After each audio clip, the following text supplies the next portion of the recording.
cyangwa bikunda nimba Kisekedi yamenye aya makuru araza kwiyahura mu bihe biri buze kuza, cyangwa se nimba ataramenya aya makuru Kisekedi biraza kumugiraho ingaruka zikomeye, ndetse na mugenzi we Neva nawe ntabwo biri buze kuza kumugwa amahoro, kuko aya makuru nawe naza kuyumva y'ibyabereye hano mu Minembwe, uyu nawe biraza kumugiraho ingaruka zikomeye cyane. Bose baraza kujya mu gatebo kamwe, baraza kubabara ku rwego ruri hejuru, nibarangiza avuga ati ese ubu tuziyagure cyangwa tuzagire gute?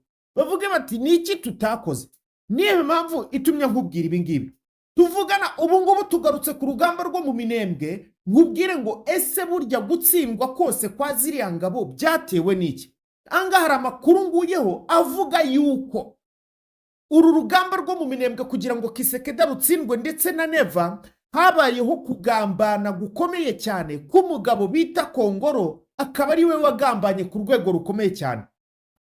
Ndetse ubu tuvugana aho bita Rubemba, ubu tuvugana drone imaze kwararika imbaga y'abasirikare ba FARDC n'abarundi, noneho by'umwihariko harimo n'abacancu abamercenaires.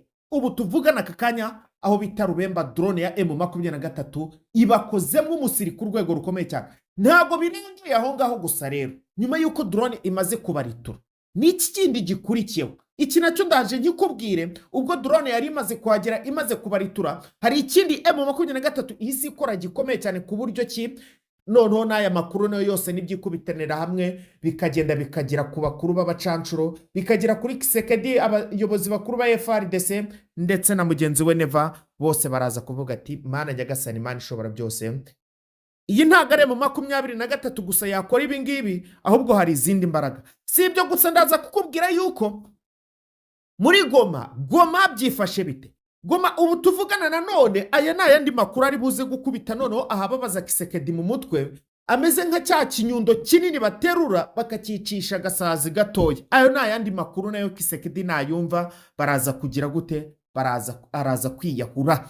N'ayandi makuru aravuga ngo ubundi aya makuru ibyabereye muri Goma bigarutse nk'ibyabaye ku itariki ni ku itariki hafi 15 z'ukwezi kwa 9, hagati y'itariki 15 no kugeza kuri 20 z'ukwezi kwa 9 mu mwaka w'ibihumbi 2025. Iki kintu kigeze cyongera kiba hano muri Goma. Iki ni igiki? Byagenze bite? Byongeye kwisubiramo. Kisekedi abaye nka ya ntuze igira gutya ikajya kuvomisa ahantu, yarangiza ahandi ivomisha ikajya gusubiraho, ikagira gute? Ikarya. Ubwo mbivuze mu kinyabupfura nyine mwabyumvishije. Abazi icyo bita kuvomisa, ubwo ni mu kinyarwanda cy'icyongereza cyangwa cy'igifaransa. Mu gifaransa ni vomisoma, mu cyongereza ni to vomit. Ibintu nk'ibyo mwahise mubyumva neza cyane. Kisekedi rero niko abaye. Aya makuru na hehe ndaje nayo nyaguhe neza 5/5. Ubu tuvugana ndakubwiza ukuri yuko Golden Finally, uruganda rw'abanyarwanda rutunganya amabuye y'agaciro, mwamaze kubyumva neza cyane ko bamaze kuba barufatira ibihano bikomeye cyane. Ahangaha hari inyandiko nguyeho, ndaje nyigusomere hano urumirwa, uraza kumirwa iyi nyandiko n'indaba ndi kuyigusomera. Mana nyagasani, cyakora nanjye ntumiwe, ndakurarikira kuza kuyumva niyo ndi busorezeho. Hagatanga nguhaye ikaze hano ni kuri Menya News.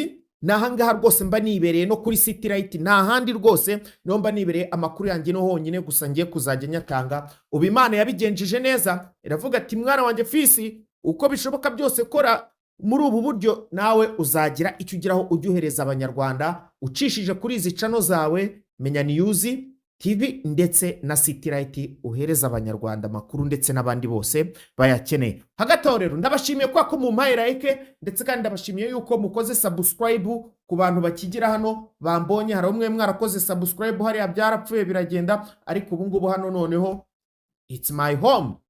Let's go. Amakuru aragira ngo iki rero? Reka tubanze duturuke kuri aya makuru natangireho, mubwira yuko aya makuru ameze nkaho ari buze kuza gutera ikibazo gikomeye cyane Kisekedi, ndetse ubu ngubu nimba atanaguye mu kantu. Amakuru nayahe rero? Amakuru aragira ati kugira ngo urugamba rwa Minembwe iyi koalition yose itsindwe, yaba abacancuro yaba abamercenaires, ubwo n'abamercenaires yaba FARDC wazarendo ndetse n'abarundi, by'umwihariko abarundi buriya nibo banatsinzwe cyane, biranagaragara, baranakubitwa, baranicwa, baragira gute byose. Uru rugamba rero kugira ngo barutsindwe habayeho ngo ubugambanyi bw'uyu mugabo bita Kongoro, ubu Kinshasa iri kumuhigira hasi hejuru. Nimba muzi uko bita icyo bita guhiga nka kwa kundi imbwa z'abahigi zivumbura agakwavu zigete zikiruka nko zigahiga nako kihisha zigahiga gutyo, muzi uburyo imbwa ziba ziri guhiga cyane. Uyu mugabo rero nawe niko ari guhigishwa uruhindu, arimo arahigwa cyane ngo bitewe n'uko yagambanye, hakabaho gutsindwa gukomeye cyane kw'ingabo ziriya za koalisiyo zose hano mu Minembwe. Ngo uyu mugabo yagiraga gutya kubera ko ngo yari umwe mu bari bazi amakuru y'uburyo ki bagiye kurwanamo ndetse n'uburyo ki urugamba rupanzwe, yarangiza agatanga amakuru kuri M23, M23 ikamukubita ipinda, deni akabahereza nawe amakuru. Gutyo M23 ndetse na Twirwaneho bakajya kurwana bazi neza bazi uburyo ki bari buze guhura n'ingabo za FARDC ndetse nabo niyo iyi koalisiyo yose nyine, uburyo bari buze kurwanamo M23 yabaga ibizi tari rero igatangira kwikorera ibitendo byayo. Nuko rero gutsindwa rero ngo kuva aho hose izo bice za Bidego, Karingi, za Buhinamavi hose barakubitwa, reka sinakubwira. Uyu mugabo ngo niwe wari warabigizemo uruhare. Ubu tuvugana naho Kinshasa yamaze kubivumbura, irimo iramuhigira hasi hejuru cyane, bifashe ku mata baravuga ati ewana ntibishoboka. Ahangaha rero mu by'ukuri tukiri hano kuri izi nsinzi zose za M23 hano mu Minembwe, yaba na Bukavu na Goma ndetse buriya tujye no muri Warikare naho kuba ko murabiswe M23 yigeze hafata, ndetse muzi neza ko muri Uvira naho yahafashe kongera karekura. Izo ni insinzi zose M23 yagiye igeraho, ndetse nizo igisigasiye ubu ngubu igifite, aho hose ni amateka yanditse. Ubu tuvugana rero mu by'ukuri reka mbense n'ubikumanyuraho gatoya, nukuvuga ngo Leta Zunze Ubumwe za Amerika mu makuru nabonye zasohoye bavuze yuko ngo igisirikare cya M23 ngo kitari kwishoboza, ngo igisirikare cya FARDC abarundi bose ngo ahubwo ngo ni igisirikare cy'u Rwanda cyabigizemo uruhare rukomeye cyane, ngo kikaba cyarahaye imyitozo abasirikare ba M23. Igisirikare ngo cya RDF gitangaga imyitozo ngikakaye ngikarishye iri ku rwego rwo hejuru, bagahereza M23 nabo bakajya kuyapurikira ku Barundi n'aba FARDC ndetse n'abameriseneri bagakubitwa izakabwana. Kwigisirwa u Rwanda ngo rutanga inkunga ikaze cyane hariya kuri M23. Ayiwe gatata we, aya makuru naza nayo ndagusomera neza cyane urazi kwasobanukirwa kwihuse cyane rero. Hari uwo bita Fabien Dunia. Uyu Fabien Dunia amaze kuba atanga amakuru i Kinshasa avuga ati, yatanze amakuru i Kinshasa avuga ngo bayobozi ba nyakubahwa Kisekedi, turagira ngo tukumenyeshe yuko ubu tuvugana ibirindiro byacu aho twari dufite aho bita Rubemba byose umwanzi arabitwitse, ariwe M23 arabirituye. Ahangaha dufashaga gutegura byose bishoboka tukiga urugamba, none M23 yabitwitse. Inibyo nakubwiraga ngo M23 ikoresheje drone iragenda aha hose irahacoma, ariko kubw'impamvu imwe gusa. M23 yari imaze kwakira amakuru neza yuko hari abameriseneri b'abacancuro bahaje, kandi ko ikibazanya atari cyiza cyane, kandi yuko hagiye guhurira n'abandi bo mu gisirikari cya FDNB ndetse na FARDC n'abawazarendo b'imbere bizerwa cyane. Anga abameriseneri bakimara kuhagira amakuru uko avuga, drone yasituruka iy'ibicu irangije iraza ibanagamo amabombe 6 icyarimwe, bose irabahenura, ibirindiro ibigira umucoma.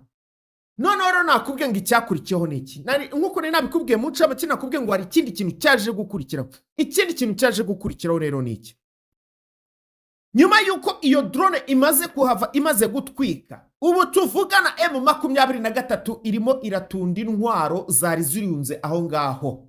Intwaro irimo irazikubita ibikamyo, ikazikubita amamodoka, abandi bakazitwara uko bashoboye, ububiko bwose barabusahuye. Ariko mbere yo kubusahura habaye ikirero. Drone ikimara kurasa, bakimara gucanganyikirwa, abandi b'abasirikare ba M23 Twirwaneho bose bahise baturuka ahandi hantu batari bazi. nabo baza bahorahoza abasigaye abari kugerageza kwirwanaho, noneho bumva n'amasasu asanzwe nayo abagiyemo barayabaminjiramo. Tayari uwaruzi ubwenge akuye mwake karenge ahita yirukanka, uwo nguwo aragenda. Aha rero niho n'uyu nguyu bita Fabien Dunia, uyu nawe ahise ko aboneramo gucika, ararurokotse. Umusaruzi yari yaje ndetse n'igisambo cyari cyaje. Yesu yaravuze ngo nzaza nk'umujura. Ubwo abajura rero bari baje tayari batwaye intwaro. M23 sibonye izindi mbaraga ku mugaragaro, izuba riva, izi mbunda iri gupakira mu makamyo izijyana izikura kuri FARDC, ejo nizikoresha ibitendo bazavuga ngo ni igisirikare cy'u Rwanda ngo kiri gutanga imyitozo ikakaye cyane ngo ikomeye. Dore ngewe amakuru mba nayabonye, n'ahangaha byose bituruka. Amerika bariyo, iyo wambutse imigabane n'imigezi n'iki, ntabwo babazi biri kuhabera, ntabwo babizi neza cyane. Yego nabo barabimenya, ariko ntabwo babimenya nkatwe tuba tuhaturaniye ndetse tunahigerera, ntabwo bapfa kubimenya. Bo rero baba bavuga ngo buriya ngo nyine ngo u Rwanda rwagiye gushaka amabuye y'agaciro ngo rukabinyuza muri M23 ngo bagacukura bagatanga imyitozo kuri M23, ngo M23 ngo yungukira mu mabuye y'agaciro ngo icukura hariya ikayifashisha mu bikorwa bya gisirikare. Nuko rero bimeze. So hagati aho rero twihuse cyane rero, ubwo tudatinze cyane, reka twerekeze kuri aya makuru nana yagusomera bwumva neza cyane uko byifashe. Golden Final, uruganda rutunganya amabuye y'agaciro hano mu Rwanda rwamaze gufatirwa ibihano na Leta Zunze Ubumwe za Amerika ndetse mu minsi yashize. Tubirebe neza cyane, mbirebe neza cyane mo ahangaha. Biravuga gute? Sorry gato mbirebe. Biri hehe?